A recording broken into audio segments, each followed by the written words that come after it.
I guess this is a really interesting question that I haven't really thought about and kind of helps me think about my dialogues now that I start thinking about it just out loud.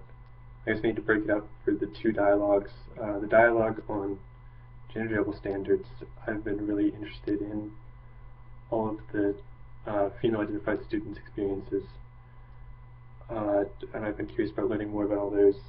Or in our first dialogue, we got off on sort of a tangent where we talked about being harassed in the workplace by bosses, and almost every girl in that room had a story about that happening to them, which I guess it's something I've never even had to think about, something I would never think about, and something that I guess I could even be guilty of in the future without even thinking about it. And just every dialogue I'm surprised by something that the female identified students talk about that I've never even had to think about. And I guess I just would look to explore that more. And then a common theme in the other one, something I'm curious about, is everybody in there has some experience with race, the white identified students, that causes them to get really defensive as soon as we start talking about race. And partially for curious purposes, partially for purposes of making that dialogue less painful, I'm curious where that comes from. I'm curious about learning about how come when you start to hear these things, it makes you get defensive, it makes you want to start denying things, it makes you want to start telling people that you're not racist, it's not your fault. I'm curious about where that comes from. And that happens some in my in other dialogue too, for the male identified students.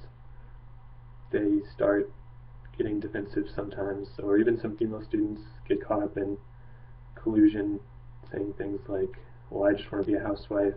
Actually, the girl say that, where she thinks that she'd never want to have a woman president because they're not as good. She just wants to be a housewife. So I guess I was curious where that came from. I was curious talking to her about that, but the dialogue ended as soon as she said that. And I'm curious to talk about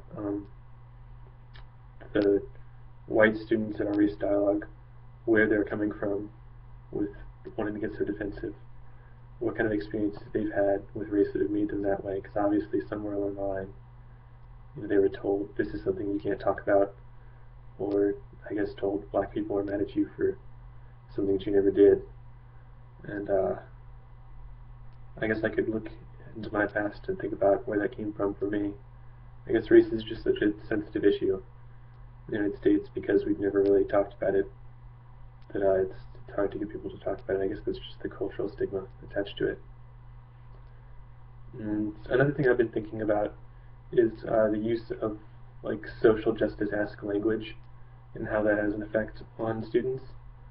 I think a lot of people, when they start hearing social justice words, and there's a whole list of them that we always use, sort of like close up. They're like, oh, we're talking about something, some liberal BS, some political correctness, and they stop listening. Whereas I think if we worded it in a more like average Joe way, I'm curious if that would help more. If instead of saying like, I can't think of any words right now, but if we just like presented it as other students wanting to talk about this issue.